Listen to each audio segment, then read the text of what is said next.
"Give me the girl," said the caretaker, in a voice that carried more strength than his thin body ever could. It was not just a request, it was a challenge, a demand for justice in a place where justice was rarely spoken of. The whole village had seen the aunt dragging little Ao to the barn, had heard the wooden door slam shut with the sound of cruelty, but no one moved. No one, except Baba Duma.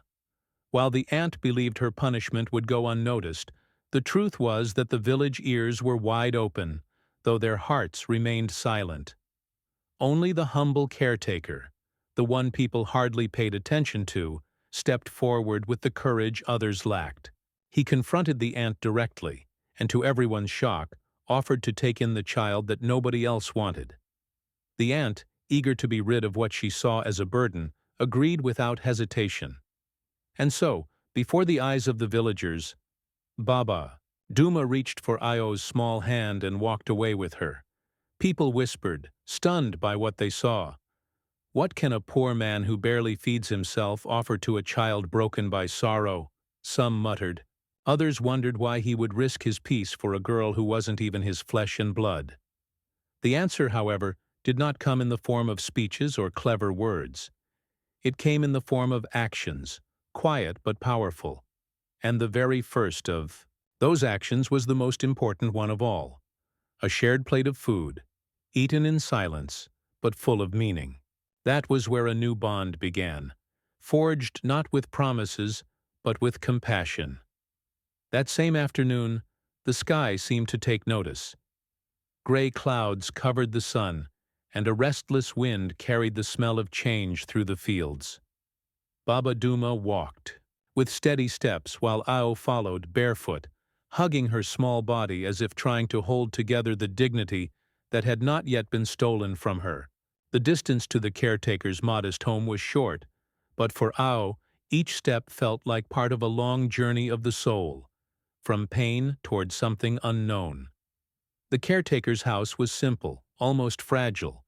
Mud-plastered walls that carried the marks of time, a patched roof that let drops of rain in during storms, an old wooden bench polished smooth by years of use, a worn hammock in the corner, and a table with two mismatched chairs. There was nothing grand or rich about it, and yet as soon as Ao stepped inside, she felt something she had never felt in her aunt's large house. Peace. No yelling voices, no harsh insults, no slamming doors meant to frighten her. Here, silence itself seemed to whisper to her heart, "Here, child, you do not need to be afraid." Baba Duma didn't offer words of comfort. Instead, he went to the clay pot resting on the wood-burning stove. With care, he stirred the rice with a wooden spoon, added 2 pieces of cassava, and placed them on a deep plate he used every day. Then, with both hands, he broke the portion in half and handed 1 share to Ao. To the girl, that moment felt almost unreal. She had never been given food with such respect before. She had always received scraps, leftovers, crumbs tossed in her direction as if she were less than human.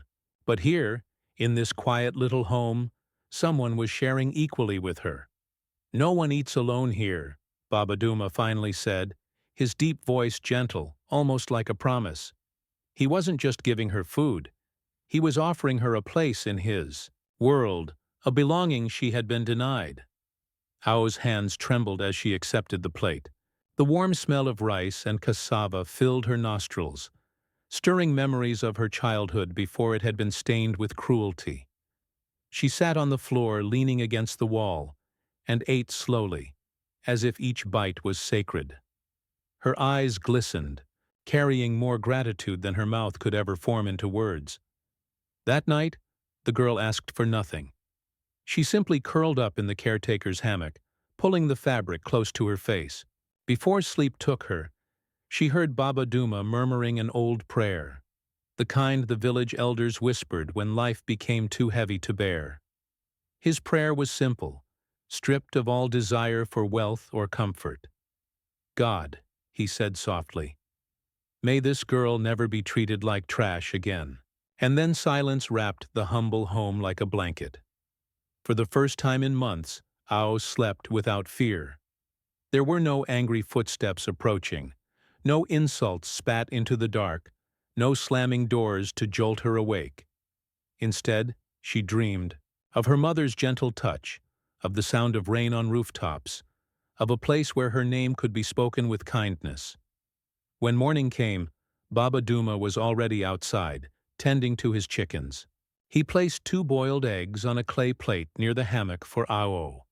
When she awoke and saw them, it was as if the world itself whispered, "You still matter." He was not a man of many words, but his quiet actions carried a power that sermons could not. In the days that followed, Baba Duma taught Ao lessons with patience she had never known.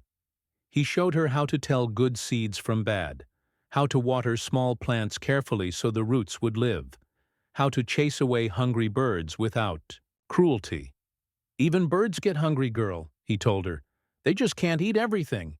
And she listened, not because she feared punishment, but because, for the first time in her life, someone treated her as if she was worth teaching. Ao gladly took part in his daily work. She swept the floor, washed his clothes, and scrubbed the clay pots with care. None of it felt like forced labor. She did it because, for the first time, she felt she belonged to something that accepted her presence. That little room, though simple, was filled with things she had never known in her aunt's house. Gentle laughter before bed, stories told under the light of a small lamp, the fresh smell of coconut soap, soft songs hummed by a man who planted not just cassava but hope. That first shared plate of rice and cassava had become more than just food. It became a symbol of belonging, of justice, of welcome. For Ao, it was proof that life could still carry goodness, that love could be given without condition, that she still had a place in this world. And in that mud brick house, she learned that freedom wasn't about doing whatever one wanted. True freedom was simply being treated as human. She would never forget that meal, not because of its taste, but because it was seasoned with respect. But while Ao found peace, Mosadi, the aunt, felt her power slipping away. She had never liked being challenged, and she hated losing control. Even more, when she discovered that Baba Duma had taken Ao into his home, she did not scream or cause a scene. No, her anger was quieter, more dangerous. Her eyes, cold and sharp, burned with silent fury, the kind that neither prayer nor water could wash away. For her, it was never about caring for the girl.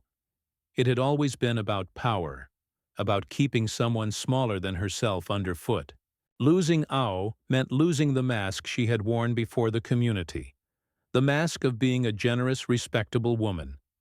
It did not take her long to plot her revenge. In just a few days, she put her plan into motion. She dressed herself in her finest. Capulina tied her hair so tightly it pained her scalp, and marched toward the big house of the farm where the boss, Mr. Mbatha, lived. He was a man of few words, known for his stern ways and practical decisions. He decided who stayed, who left, and who occupied every inch of the land. Mosadi arrived with a sweet smile, but her eyes carried poison. She sat with Mr. Mbatha under the shade of the cashew tree, her voice sugary but sharp as she began to weave her web of lies. "That orphan girl. She's with Baba Duma now," she said, feigning concern. "I tried to take care of her, boss. Truly I did. But she's difficult, a liar, ungrateful. She even tells people I beat her." She sighed dramatically, as though carrying an unbearable weight. "And now she walks around with that old caretaker. No schooling, no direction. If something happens, they'll blame me." Mr. Mbatha frowned. Trouble was something he disliked more than anything, especially trouble involving his workers. He immediately sent for Baba Duma. The caretaker came at his usual pace, calm but alert, knowing that every wrong word could cost him not just his home, but the fragile life of the child he now felt responsible for. Mr. Mbatha wasted no time. "Duma, do you know who you are dealing with? This woman has had my trust for years. She says the girl is unworthy, that you are turning her against her own family, and that this could create problems for me. Baba Duma scratched his beard, looked at the ground for a moment, then lifted his head with steady eyes. His voice was calm, but strong like the trunk of a baobab tree. "Boss, I know exactly who I am dealing with. A hungry girl, a child beaten for wanting to live, a soul locked away like an animal. That is who I am dealing with." The silence that followed was heavy. Even the birds stopped singing. Mosadi shifted uncomfortably, her hands fidgeting. Mr. Mbatha studied Duma carefully, searching his lined face for truth, but finding it already in his words. "She eats from the same spoon." "As I do," Duma continued, "sleeps under the same roof, works by my side, listens with respect. She has never disrespected me, and if someone must answer for her, then let it be me." Mr. Mbatha released a long sigh. Though he was not a sentimental man, he was not blind, either. He had known Duma for many years, and he knew the caretaker was not one for lies or drama. If he was standing here defending that child, it was because truth was on his side. "All right," he said at last. "She stays with you, but if I hear more trouble, more gossip, I'll take action. Clear?" "Clear, sir, but there's something you should know this girl. If you give her the chance, she proved she's worth more than they say." Mosadi stood with her pride wounded. She left without saying goodbye, and from that day on, she swore she'd still see that girl come crawling back. But Io was no longer under the shadow of humiliation. She was beginning to root her feet into new soil. Hard soil, but fertile. Meanwhile, in the little room of mud and broken tiles, Ao was washing cloths with water from the well, and softly singing a song her mother used to teach her back when the world still made sense. Duma in the background was working the earth as Heelways did.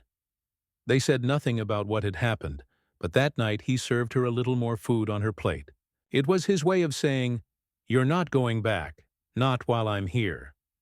Because some bonds don't need blood to be sacred.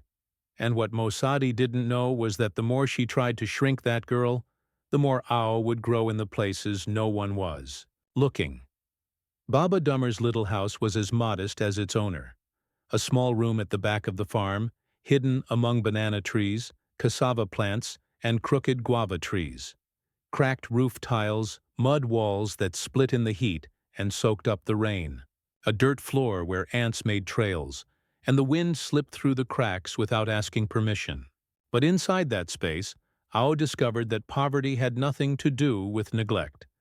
Because even with so much lacking, it held what her aunt's house was most missing: affection. The days began to find a rhythm. Baba Duma woke before the sun, and Io soon learned to follow the pace of that simple but meaningful life. There was always something to do. Tying up the chickens, straining thick coffee through a stained cloth, sweeping the yard, pulling out bad sprouts from the crops. The girl who once worked out of fear now did it all with joy, not from obligation, but from a sense of belonging. And at the end of each morning, before the sun got too harsh, Duma would sit on his wooden stool and talk to the animals like old friends. "Hey, you stubborn goat, already told you that grass by the fence isn't yours, huh?" he'd say, while Ao giggled into her hands, hiding her smile. Slowly, she started to join in. She talked to the ducks, gave the chickens funny names, and once said the neighbor's dog looked like a retired pastor. Duma laughed so hard that day the hammock nearly fell down. At lunchtime they shared whatever they had. Sometimes just flour and salted water. Sometimes a scrambled egg and a handful of beans from the backyard, but always with the table set using the same plate. With the same respect, he taught her that it wasn't the amount of food that made a meal dignified, but the way it was shared, and I began to understand the value of each grain, each root. The nights, despite the heavy heat, were the girls' favorite, because that's when the stories came to life. Sitting by the wood stove, Duma told tales from his youth, remembered his mother who healed with herbs and prayers, and spoke of the times he walked for days to fetch tools in a faraway town. Ao listened with shining eyes, like someone collecting memories they never had. And when she asked questions, he never laughed or told her to be quiet. He answered slowly with patience, like someone who knows that to teach is to water the soul. Over time, the girl began to change. Her hair, once always tangled, was now combed with care. She wore simple clothes, but they were clean and fragrant. Her face still carried traces of sadness, but her eyes no longer looked down so much. And above all, she began to smile, a timid, restrained smile, but a real one, the kind that comes from within, like a spring pushing through stone, but insisting on flowing.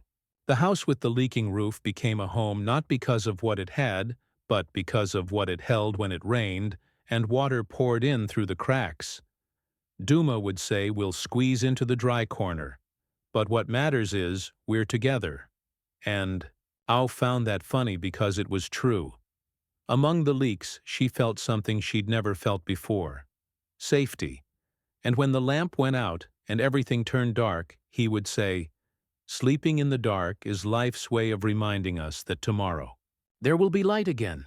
And she kept those words like someone storing wisdom in invisible jars. One day, while they were planting together in the small garden, Duma handed Io a cassava seedling and said, "Plant this one, but with faith, because a plant without faith grows crooked."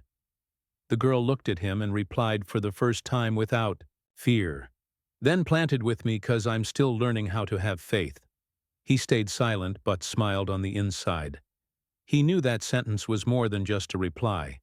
It was a seed dot. And so day by day, in that place where the roof was crooked, but the heart was straight, Io began to relearn how to live. And without even noticing, Barbaduma began to relearn how to care to patched-up hearts, to forgotten worlds. But one house, one home, a shelter not made of cement, but of humanity. And it was only the beginning, because love, when planted with truth, doesn't need luxury toe-bloom. The sun that morning came strong, gilding the dry clay of the yard and lighting up the aluminum basin. Ao carried with effort.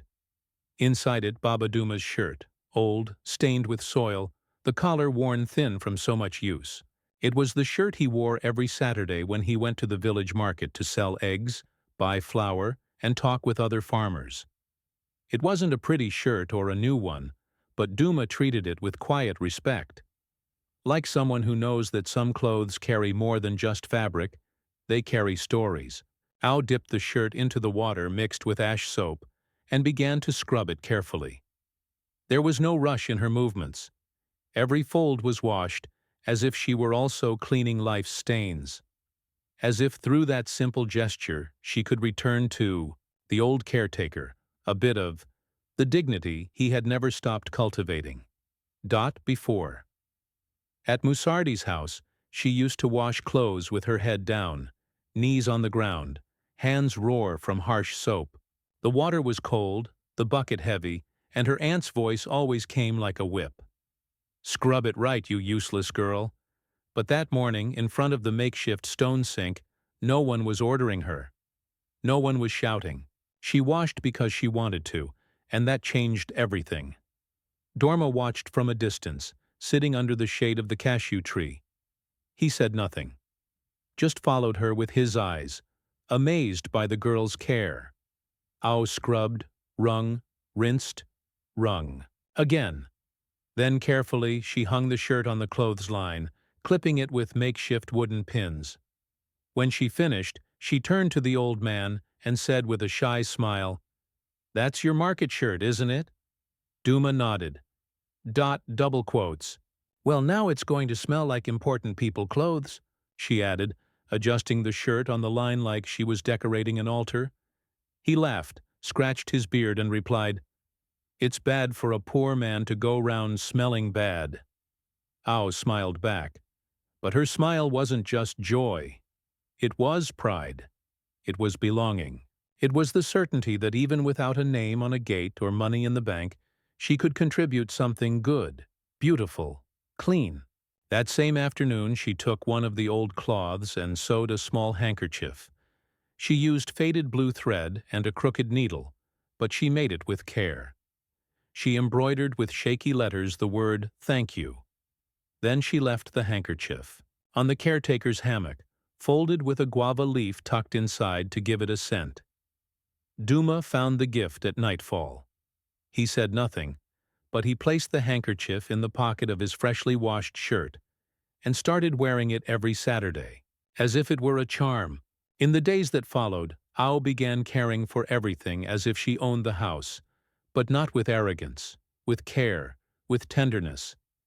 She swept the floor more thoroughly, arranged the pots by size, hung ranches at the door to ward off bad luck, put flowers in a broken jar, and called it decoration. And one morning she found a fallen bird's nest. She made a little cardboard house and cared for the chick until it flew away. It was as if by washing Duma's shirt, she had also washed herself, as if the dirty water had carried away her feelings of rejection, uselessness, and invisibility. One night under a starry sky while they drank weak fennel tea, Ao said, "Before when I washed clothes, I wanted to disappear with the soap bubbles. Now it's like each piece tells a story." Duma nodded. "That's because now you know everything has value. Girl, even torn cloth, even forgotten people." She looked at him with teary eyes, but said nothing else. Sometimes the silence between them said it all. And in that wordless exchange, an orphaned child and a lonely man were healing each other. Day after day, cloth after cloth, tear after tear. The first shirt washed willingly was more than a domestic task. It was a milestone, a rite of passage, a symbolic offering from the girl to the man who had given her back the right to exist with dignity. And when Saturday came and Baba Duma walked to the market with the clean shirt, the handkerchief in his pocket, and his head held high, it was as if he carried not just produce from the farm, but also the hope that even in the humblest of homes, respect still blooms, love still lives. There is still room to begin again. The sun had barely risen over the clay rooftops when teacher Nandi arrived at Baba Dummer's house. She was a middle-aged woman, thick glasses and a scarf always tied around her neck. In her arms she carried a worn-out folder full of papers, and, in her eyes, the firmness of someone who had spent years fighting for the children of the village to learn more than just letters, to learn they deserved a future. She walked up to the wooden gate and called out. Ao, who was sweeping the yard with a broom made of dry branches, ran inside, startled. Duma came out wiping his hands on an apron stained with soil, and greeted the woman with a shy nod. "Good morning, Baba Duma," she said, getting straight to the point. "I came to talk about Ao." He stayed silent. His heart tightened. Every time someone said they came to talk about Ao, it usually wasn't good news. She's school-aged and gifted. Neighbors said she reads the writing on market packages, makes up stories for the birds, even teaches the little ones to count. Duma lowered his eyes. He knew that I was bright. She learned fast with a hunger for knowledge that only comes from deep deprivation. The teacher continued. The village public school is making an effort to register all children. We need her documents. Baba, a birth certificate, her mother's name, her aunt's, anything. We just need a family member to authorize it. That afternoon, after thinking long and hard, Baba Duma gathered his courage and walked to Ma House. He arrived holding his hat in his hands, his body bowed in respect. Mosadi received him with a look of suspicion. "What you want now? The girl's papers," he said. "The teacher came by, wants to enroll her in school. She has talent." Musardi laughed a harsh, mocking sound. "School? What for?" "She's got a place to sleep, something to eat. Now she wants more. Going to study to become what? A doctor? A politician?" "She has a right," Duma answered, his voice steady. "Right. Right's what the boss gives, everything else is luxury. And that girl, She's not even really mine. I only took her in out of pity. And now you want to stuff her head with ideas. She ended up wanting too much from the world. Without another word, she went inside and returned with a crumpled envelope, which she threw at the caretaker's feet. There. See if anything in there is worth using. If you want to insist on this, that's your problem. But don't count on me. Duma picked up the envelope with care. Back home, Ao opened it with anticipation. Inside was a torn copy of her birth certificate with an incomplete name and ink. Stains. A damp school note requested the necessary information for official registration. She looked at Duma with sadness. This can't be used, but he took the paper firmly. Yes, it can. Well, take it to the teacher. She'll understand. The next morning, Duma put on his best shirt, the one Io had washed with such care, and walked with her to the school. The road was long, packed dirt with stones, but they walked it like a march toward a promise. When they arrived, Teacher Nandi welcomed them on the porch. Duma handed her the torn papers and said, "It's all we have, but she's going to learn. Even if I go without electricity at home, without flour on the shelf, she's going to learn." Ao held the embroidered handkerchief in her pocket as if it were a shield. The teacher smiled. This is more than enough. What matters is the heart of the one who learns and of the one who believes. From that day forward, Ao began attending school. She wore simple clothes, worn-out sandals, but walked with her head held high.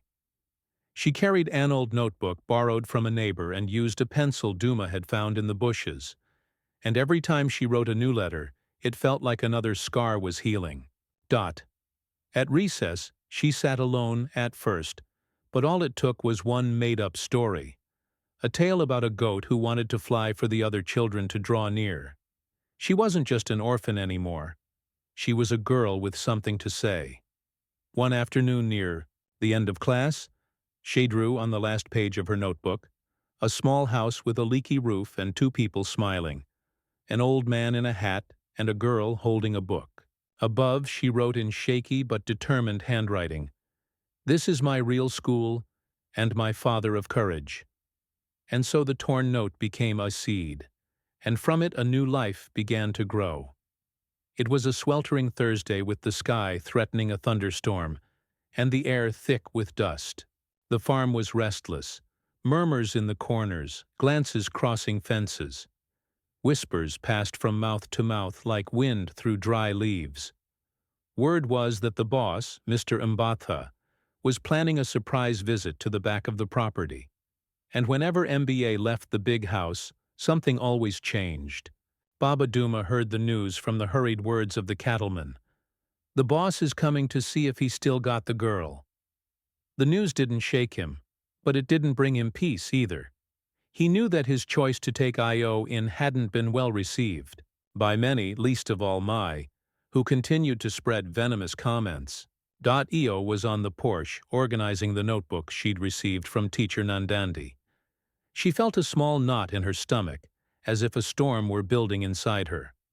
Since arriving at that humble home, the world had felt kinder, but the memory always lingered.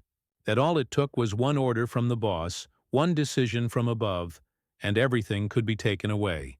The sound of the old car climbing the dirt. Road brought a different kind of silence to the yard. Baba Duma adjusted his hat, wiped his hands on his pants, and stood up to wait. When Mbatha stepped out wearing his usual stern face, the air seemed to pause for a moment. He looked around, saw the swept yard, the clean porch, the chickens in their pen, thetiony cilantro shoots growing along the side. His eyes scanned every corner until they landed on the wooden table where Io's notebooks were neatly arranged beside a small pencil case made of fabric scraps. "She's still here," the boss said bluntly. "She is," Duma replied, "and more alive each day." Emba looked at Ao. The girl didn't lower her eyes. She stood tall, one hand resting on her books, as if defending what she had earned. It was a quiet posture, but powerful. He took another step, entered the small room, and saw the oil lamp in the corner, a jar with wild flowers, and a drawing pinned to the wall. Their house, with a heart above it. "She looks like a different girl," he muttered almost without emotion. Duma, standing by the doorway, replied calmly, "She's always been that girl. No one ever noticed." The boss didn't respond. He walked to the back, saw the small garden where young cassava leaves were growing, and noticed the pieces of wood marking each row. One had a little sign written in charcoal.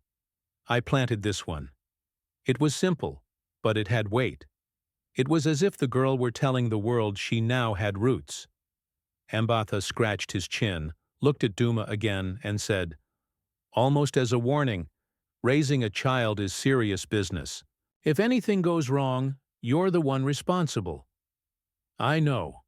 That's why I care for her like my own blood, because a good soul, sir, sometimes shows up far from family." The answer came with the dignity of someone who's not afraid of losing the little they have, as long as they keep what's right. On his way back to the car, the boss crossed paths with Mosadi, who was rushing over, maybe planning to reinforce her accusations, but he didn't give her the chance. He simply said dryly, "I saw with my own eyes. I don't need to hear anything else." Mosadi stood frozen, her face burning with rage, words stuck in her throat. That night, Ao didn't ask any questions. She just sat beside Duma near the stove while Hep prepared a thick porridge made from banana peel and flour. The silence was calm, and the crickets sang as if celebrating. She pulled out one of her notebooks and read aloud. Slowly, a text she had written. "Some people look at us like we're a problem. Others look like they see hope, and some only really see us once we bloom." Duma smiled with his eyes, but said nothing. Everything had already been said. By the next morning, the village already knew. The boss had approved. The girl could stay. And more than that, she had been recognized as someone who was building something new. She wasn't just an orphan anymore. She was part of a story of resistance where goodness didn't shout, but stood firm in silence. Where love didn't ask for permission, but planted roots. Where a girl once locked away in a shed had begun to open doors with her own hands. It was market day in the village. The smell of fried cassava and dried fish mixed with the sound of vendors shouting out their goods, while children ran between the colorful stalls, and women balanced baskets on their heads with these of those who learned early how to carry the weight of the world. It was the place where everything happened, selling, buying, gossiping, meeting. And that Saturday, Ao was there, not as someone's companion, but as someone with something to offer.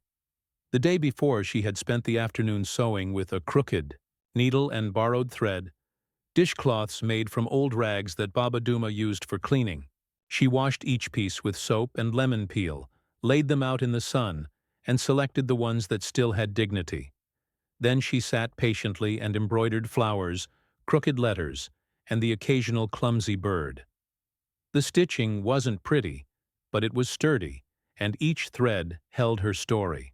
"You think anyone will want to buy these, Baba?" she asked as she folded the cloths with care. "If your hands are in them, someone will," Duma replied without looking up from the garden bed he was weeding. Dot. The next morning, wearing the blue patented cloth the teacher had given her as a gift, Ao walked to the market carrying a burlap sack filled with her creations. Along the way, her heart beat like a ceremonial drum. She had never sold anything before, never heard a how much, directed at something she had made. Duma stayed at a distance, sitting on a bench in the square, watching from afar, with eyes full of both concern and pride. Io set up her little stall next to a banana vendor and laid out her cloths carefully. Each had a price written in pencil on a torn notebook page. At first, no one stopped. People glanced sideways, suspicious. But then an older woman approached, picked up one of the cloths, and asked, "Did you make this, girl?" Ao nodded. "Yes, ma'am. I embroidered it yesterday. It's crooked, but it's alive," the woman said, smiling. "I'll take two. One for my kitchen, and one to give as a gift." The sale was made with trembling hands but a full heart. Soon, another woman came by. then a third. In less than an hour, Ao had sold 3 cloths, folded the money inside a piece of newspaper, and bought a bar of soap and half a kilo of rice. She returned home with a lighter sack, but a soul fuller than ever. Duma was waiting on the porch with a glass of ginger water. "Sell anything, 3. "And what did you do with the money?" "Bought soap and rice, saved the rest." He nodded. "You're becoming a grown-up." Ho sat beside him and after a brief silence said, "Today, the one who used to give me bread, I'm the one buying it now." It wasn't a rehearsed phrase. It was their realization of a profound shift. For the first time, she wasn't just receiving. She was producing. She had something that came from her own hands, her own effort, her own creativity. That evening, she took one leftover cloth, folded it with care, and embroidered on it in colorful threads, a phrase she'd once heard from Duma. "The poor are those who plant nothing with their heart." Hanging that cloth in the kitchen became a symbol. In that little mud house, every achievement, no matter how small, was celebrated like a miracle. And it truly was, because the miracle wasn't in the money or the sale. It was in the process, in the gesture, in the journey. The market wasn't just a place of selling. It was the stage where Ao, for the first time, felt like the author of her own destiny. And that Saturday, when the village saw her as a seller, few remembered she was once the girl locked away in the barn. Because now she was someone else. Or rather, now she was who she had always been, just no one had seen it before. Time has its ironies. The same mouth that spits today praises tomorrow, and the same hand that pushes away later reaches out. When the village began whispering that the girl Ao was doing well in school, sewing, selling cloths, and being praised by the teacher, it didn't take long for the wind to carry that news all the way to Masad's ears. That afternoon she was washing clothes at the basin when she overheard 2 neighbors whispering, "The girl's doing well in school. They say she reads better than most adults." And the other added, "Apparently the teacher even wants to take her to a presentation in the city." Masadi pretended not to hear, but her eyes narrowed. The name Ao, the same one she had once spoken with disdain, was now being pronounced with respect, and that stung like salt on a wound. 2 days later, Mosadi appeared unannounced in Baba Dummer's yard. She wore a vibrant patent cloth, big earrings, and brand-new sandals. In her hands, she carried a package wrapped with a colorful ribbon. She arrived smiling as if she had never locked the girl in a barn, as if everything she had done could be forgotten with a simple, "I came to visit." Baba Duma received her with his usual calm, though his eyes didn't hide their caution. Ao, who was sitting on the porch sewing, stopped. Her hands froze. Her heart beat fast, but her feet stayed grounded. She didn't run to her aunt's arms, didn't cry out, didn't smile. She simply stood up, eyes steady like someone who faces their past head-on. "My niece," Mosadi said, trying to sound emotional. "It's been so long, hasn't it? I heard you're going to school." "Sewing. I'm so happy I came to see you. Brought some gifts." She held out the bag, but Ao didn't move. Baba Duma remained silent. He knew this moment belonged to the girl, that no words of his could weigh more than Ao's silence. The aunt tried to come closer. "We had our fights." "I know, but it was a tough time. I was confused, tired. I don't even know what got into me. But that's all in the past. I want to make things right." Io took a deep breath. Her face was calm, but her eyes were not. Something had changed. There was discernment, their maturity, strength. She was no longer the child begging for scraps of affection.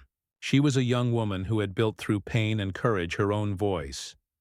"I'm grateful for what you did for me," she said, her voice firm. "But today, my home has a name. It has respect, and the people in it know what real love is." Moose was left speechless. The gift still in her hand suddenly felt heavier than expected. She tried to force another smile, but the air no longer welcomed any performance. "If you'd like to stay for some tea, you're welcome," Duma said at last. "But no, lies here. We only serve what's real." Mosadi nodded, but she no longer had the will to stay. She sat for a few minutes, asked disconnected questions, complimented the cloths, the clean yard, the garden, but every word felt empty next to Io's quiet strength. Before leaving, she tried once more to touch the girl's shoulder, but I subtly stepped back politely. "I'm glad you came, but some things can't be stitched together with thread. They have to come from the heart." And with that, the scene came to a close. After Mosadi left, silence took over for a moment. Duma watched her from the side without rush. "Was it hard?" he asked.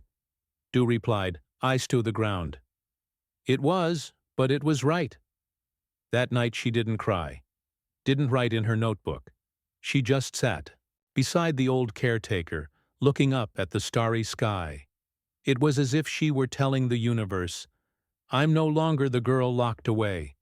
I'm the woman who learned to open doors." And Baba Duma, quiet as always, knew the answer had come. The girl now knew who she was, and there was no turning back.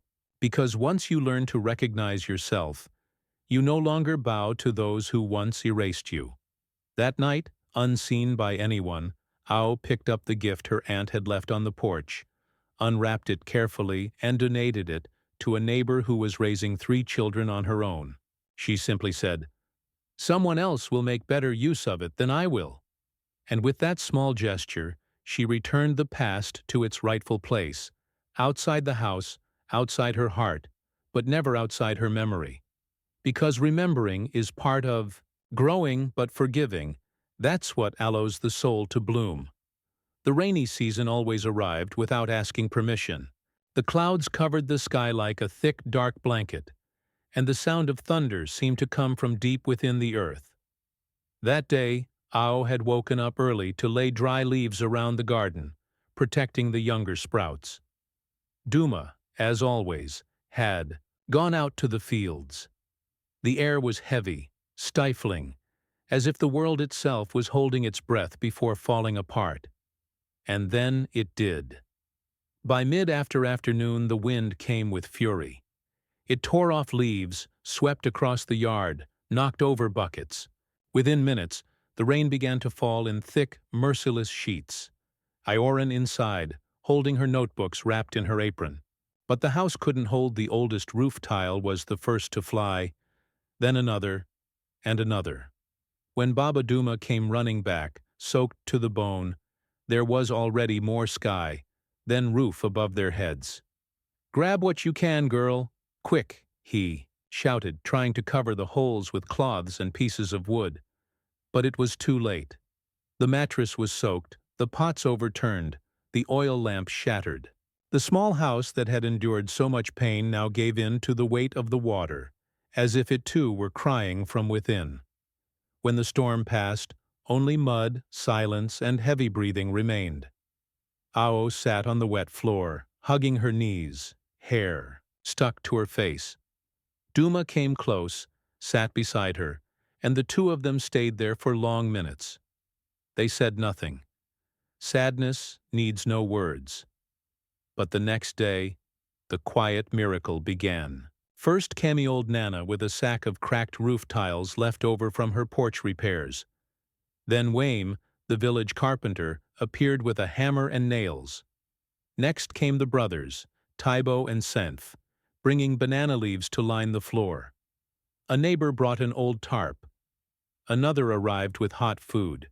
Someone shouted from the road, "I'm going to get dry mud to patch the wall." And Ao became the captain of that reconstruction. With muddy feet and a serious face, she organized the helpers, directed where each tile should go, fetched buckets, sorted the nails. There was no panic in her voice, only resolve like an adult who already knew the taste of rock bottom and now knew how to climb out. In 2 days, the house had a roof again. Crooked, patched up, but solid. The floor was scraped clean, the furniture dried in the sun, the cloths washed in the river, the broken lamp was replaced with a candle, and dignity that was restored with every hammer blow, every gesture from those who came to help. On the final afternoon, when the dust had settled and silence had returned, Baba Duma called Io outside. He held out his callous hand and said, "Today you taught me what strength is, not the kind that lifts weight, but the kind that lifts people." Ao didn't answer, but her tear-airy eyes said it all. She cried quietly, not from sadness, but from gratitude, for their built house, for the united village, for the faith that had endured. At the end of the day, Ao walked to the corner of the yard, where the wind had knocked down the flowers she'd been growing. She replanted each one carefully. Then she picked up a smooth stone and wrote with charcoal, "Here is where what the world tried to take is reborn." And in that gesture, she sealed a new chapter of her life. She was no longer just the girl who had been saved. She was now someone who knew how to save. And the village began to see her with new eyes, not as an orphan, not as charity, but as an example, as quiet strength, unbreakable because sometimes it's the rain that takes the roof that teaches you how to rebuild what truly matters. The soul. It was a clear-skied Sunday, and the village church, as it did every weekend, gathered. The group of women who met after service to talk, share stories, pray, and drink tea with corn cake. It was a simple circle made of plastic chairs, wooden benches, and woven mats on the ground. There the women of the village spoke about everything: ungrateful children, absent husbands, old pains, and a faith that held on like roots in dry soil. The circle was a tradition, and to sit in it and speak was an honor reserved for the most experienced, those who had lived long enough to know that the hardest battles are the ones won in silence. But that day, the group coordinator, Donna Utalang, surprised everyone when she announced, "Today, the one who's going to speak with us is someone young, but with more story than many old women. A daughter of the village, a girl who became a woman before our very eyes. Io, my child, come sit in this chair." The silence that followed was thick. All eyes turned to Io, who sat in the back near the window. She wore a simple dress, her hair braided with tiny flowers pinned in place, and held an old yellowed notebook in her lap. She stood up slowly, knees trembling, but walked with steady steps to the center of the circle. She sat, and for a moment, only the rustling of tree leaves could be heard. Ao looked at the women. She saw faces that had watched her cry, watched her grow, talked about her without knowing who she really was.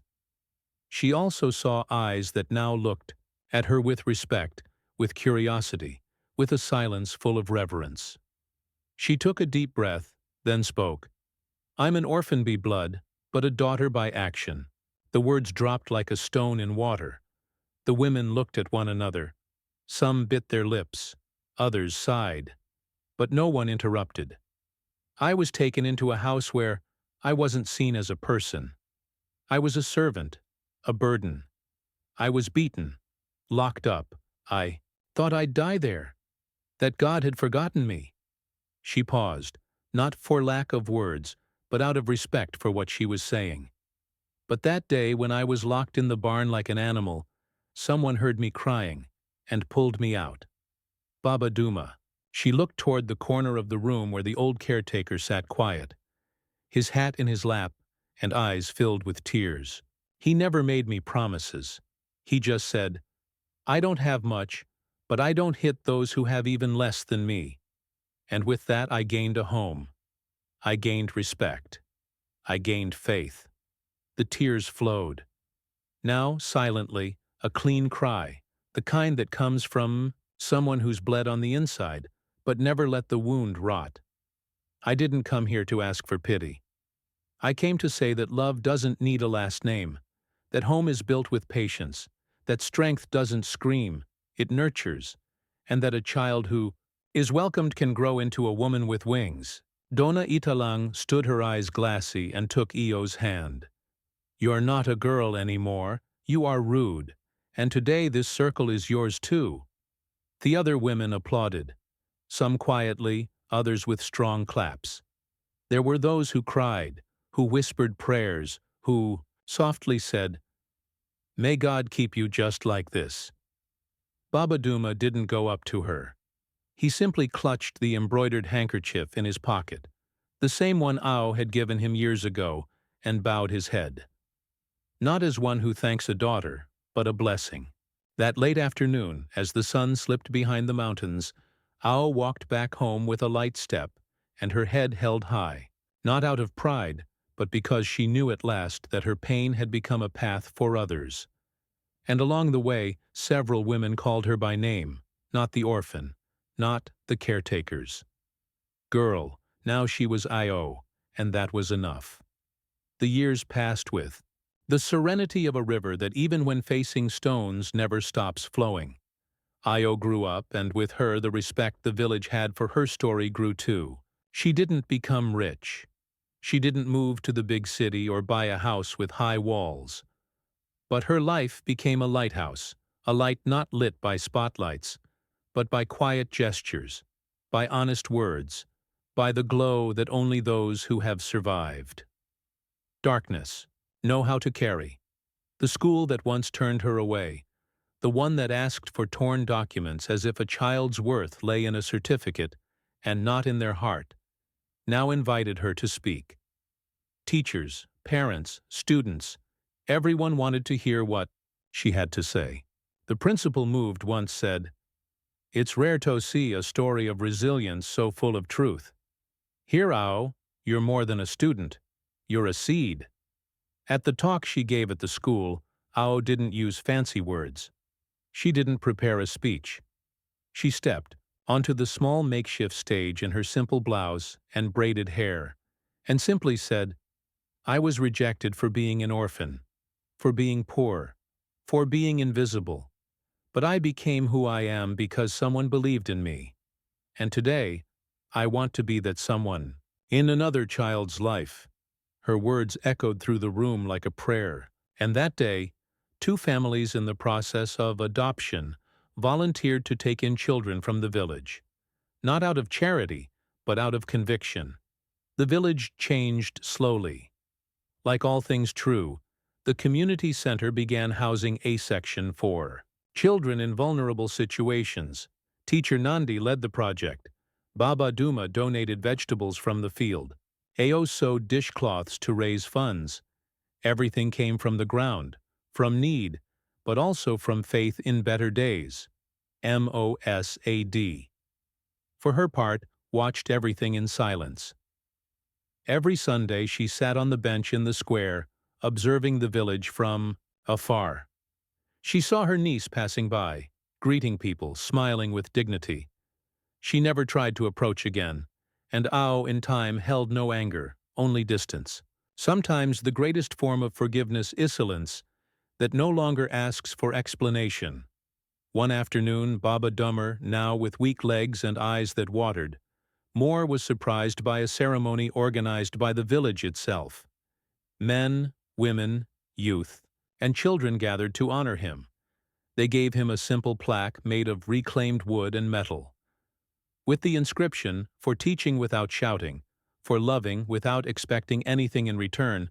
He cried for the first time in front of everyone. Ao by his side held his hand like someone holding time itself, and then like a circle closing with poetry. The old barn, the very place where she was once locked away, a space of pain and abandonment, was transformed into a reading room for the village children. On the back wall, they painted a mural. No signatures, no sponsors, just the image of a girl, running hand in hand with an old man in a hat and a clean soul. People passing by would stop to look. Some smiled, others cried, and those who didn't know the story would ask, "Who are they?" And there was always someone to answer, "That's Ao, and that's Baba Duma." They didn't change the whole world, but they changed ours. And there, in that mural, in that small village forgotten by time, there was more than just paint. There was living proof that a single act of courage can set more than a child free. It can free generations. The girl who was once locked away had cleared a path for others, and no one ever called her the orphan again, because now she was living memory. She was a lesson without preaching. She was justice without revenge. She was love with roots. She was a name written on the soul of the community. Forever. If this story touched your heart, let us know where you're watching from. Leave a comment below. We'd love to hear from you. Don't forget to like the video, share it with your friends and family, and subscribe to the channel. That really helps us keep bringing you real and emotional stories like this one. Thank you for being part of our